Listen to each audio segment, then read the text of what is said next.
President Liu for being here with us today.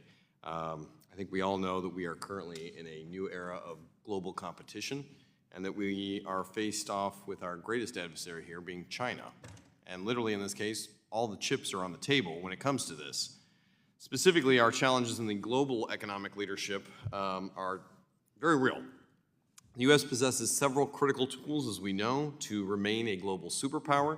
The U.S. Import-Export Bank is one of those tools to support U.S. jobs, combat our adversaries, promote American economic influence, and in the last 10 years alone, the Export-Import Bank has helped generate nearly $250 million in economic value just in my home state of Iowa. So I want to thank you for your leadership on this, for our farmers' sake, our manufacturers, and for being here today to help keep America a leader in this era.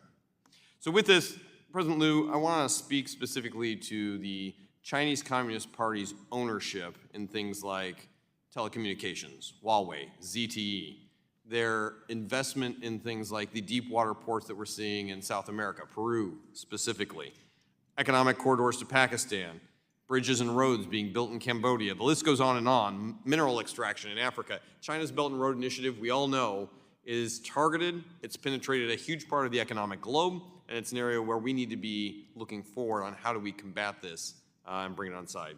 Could you provide top-line ways the U.S. can help combat this and specifically prevent the CCP taking ownership of other countries? Absolutely, Congressman. As you said, the competition is fierce. And we have the sense of urgency at Ex-Im Bank, especially with the mandate that you all have provided us and the new tools that we are creating and the new flexibilities that we're giving in terms of providing longer tenors and looking at the terms much more, having the ability to assist our companies. That's one of the reasons why we have been here to discuss how do we continue to level the playing field, and having that CTAP carve out and early reauthorization, we believe, is going to be very important. Good to hear. Let me ask this: where's the Ex-Im Bank going? In the runway ahead, where can we be most effective? I think we're most effective in this conversation that we're having today about CTAP.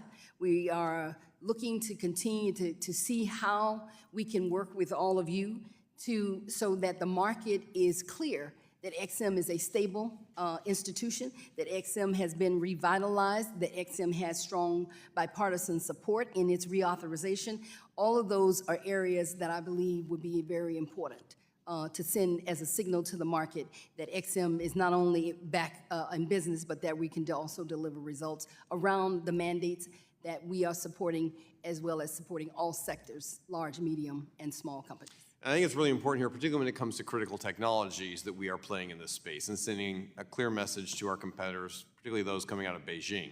I want to look back just a little bit and say, in 2019, the reauthorization made an impact, and we saw change in behavior. Do you see any of these same changes in behavior from what the Ex-Im Bank is doing now that's helping us counter China's influence? Absolutely. As we have been ramping up the work that we're doing in CTAP, the numbers that have been, we've been discussing around the wireless, over 542 million, energy storage, 95 million, renewable energy, over the largest deal we did, which was in Angola for 962 million. All of those came under the CTAP mandate. I think that what others are seeing, and it bears out no matter where I'm traveling to, that Ex-Im is a force to now be reckoned with. I like to hear that. Two things real quick.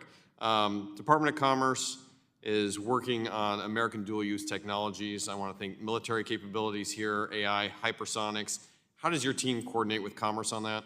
We work with Commerce very, very closely. As you know, Secretary Raimondo is ex officio on our board, but we work very closely with all units in the Department of Commerce, as well as other interagency partners. We believe working together as a whole of government allows all of us to be a force multiplier. You've got the connective tissue you need there to be successful. You agree with that? You've got the connective tissue there with Commerce to make that successful? Yes. Good. Hey, last question real quick. Your foreign export credit competitors have been accused of unfair practices to gain advantage. Does that compete with U.S. agencies at all? There are definitely unfair practices throughout, especially with the PRC. Copy that.